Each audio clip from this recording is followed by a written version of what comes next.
একসঙ্গে দুটো বক্স, একটাতে অ্যাড্রেস আছে একটাতে অ্যাড্রেস নেই। আমি তো অবাক হয়ে গেছি যে অন্যের কোনো জিনিস আমাকে আবার দিয়ে গেল না তো।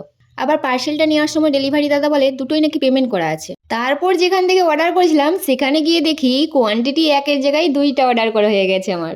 এই দুই খুদের সদস্যকে দেখছো, আমার থেকে ওদের যেন ইন্টারেস্ট অনেকটা বেশি। কি এমন জিনিস এটা, আর কিভাবে সেট করা হবে সেই নিয়ে তো অনেক কৌতূহল জমে আছে এনাদের মনে।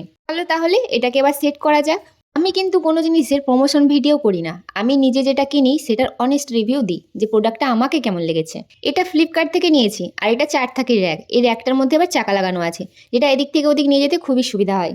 প্রোডাক্টের ভিডিও তো সবাই শেয়ার করে, কিন্তু প্রোডাক্টের কোয়ালিটি নিয়ে সত্যি কথা আশা করি খুব কম জনই বলে। কিন্তু চিন্তা করো না, আমি আজকে এটার অনেস্ট রিভিউ দেবো। এখন অনলাইনে প্রোডাক্টে এই র্যাকগুলো খুবই ভাইরাল, আর কেনই হবে না। ছোট্ট একটু জায়গার মধ্যে অনেকগুলো জিনিস একসাথে গুছিয়ে রাখা যায়। আমিও ঘর গুছিয়ে রাখতে খুবই ভালোবাসি, তাই জিনিসটা দেখা মাত্রই অর্ডার করে ফেললাম। কোয়ালিটি নেক্সট ভিডিওতে বলবো।